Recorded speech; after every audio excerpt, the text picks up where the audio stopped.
Good morning, everybody. My name is Dennis Vogt. I'm the Assistant Animal Curator here at Mesker Park Zoo. And today I'm going to introduce you to a new building we just recently opened. It's our animal nutrition building. We call it the commissary. And this is the place where we prep all of our diets for all the zoo animals. Everything feed delivery wise comes to this building. It's stored in this building, and it comes out of this building for the zoo animals. So I'm going to give you a little sneak peek around the building and check everything out. Come on in.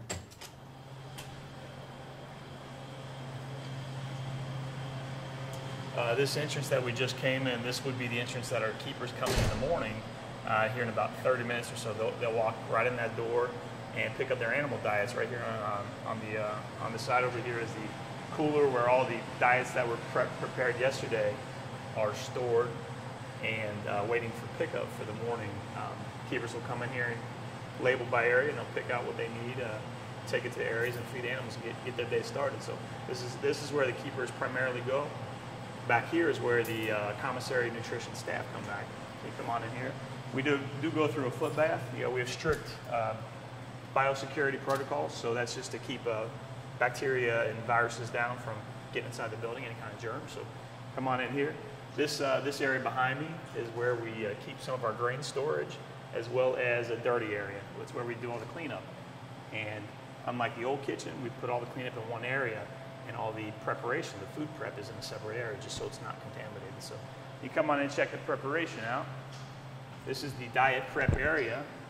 This is our biggest room in the building, in the commissary building. We have two portions of the prep area. The left side over here is the produce prep area, and this is where we'll prep anything with produce or biscuits, grain, anything that is non-meat related. Meat and fish go on the right side. That's a contamination protocol. We want to prevent contamination of raw meat and fish with any of our produce diets. So that's why it's separated with a division in the middle.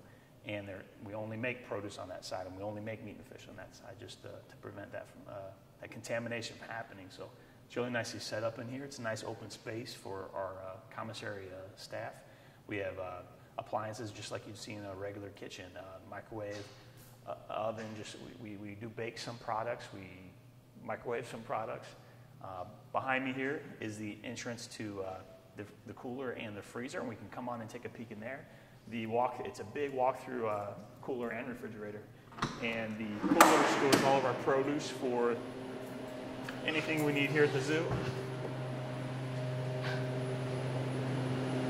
So you see, we have several shelving units, and everything on this side is the vegetables, fruits, and whatnot. Behind me is meat that is thawed for using in diets for this today. So anything bloody, raw, goes on this shelf separated from the produce. Back behind me is the deep freeze. It's about 8 degrees in here, very, very cold. But you can take a peek. We have a whole bunch of items stored in here. Any of our meat products that need to be stored long term. We have giraffe browse that we store in the wintertime. We cut it in the fall and store it in the wintertime for the giraffes during cold temperatures. Fish, bones, biscuits that we don't use a lot of. It all gets stored in this really nice walk-in freezer. So come out here.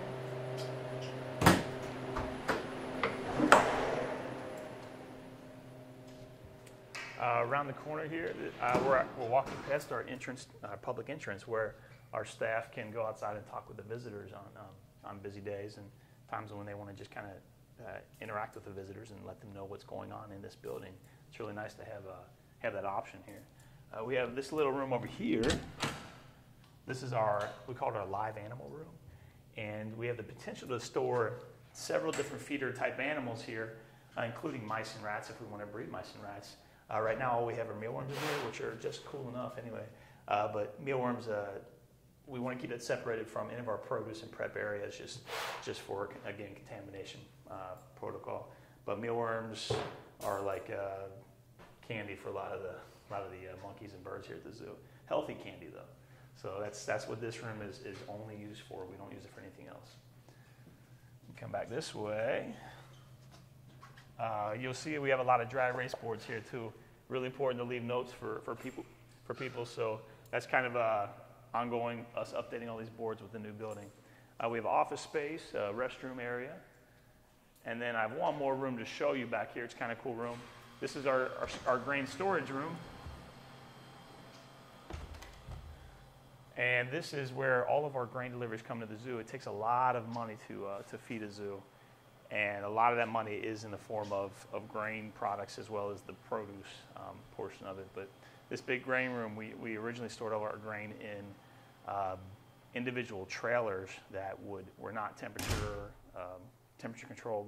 Any of the insects that could get in there cannot get into this building. So it's really nice to have a climate controlled room where we know our grain products are going to stay really good quality products here. So all kinds of different stuff they make for zoo animals right now. You wouldn't believe it. You go to the pet store and you don't realize this stuff exists. So specialized diets for all kinds of exotic animals. But here at the commissary, we're kind of changing how we view zoo nutrition here at Mescal Park Zoo. So a lot of that involves weighing out all of our diets to make sure we're giving exactly what that animal needs. We've increased our quality of freshness, our accuracy on getting the right diet to the animal. We use containers, and been really excited with the opening of this building. So come out and check it out if you want to.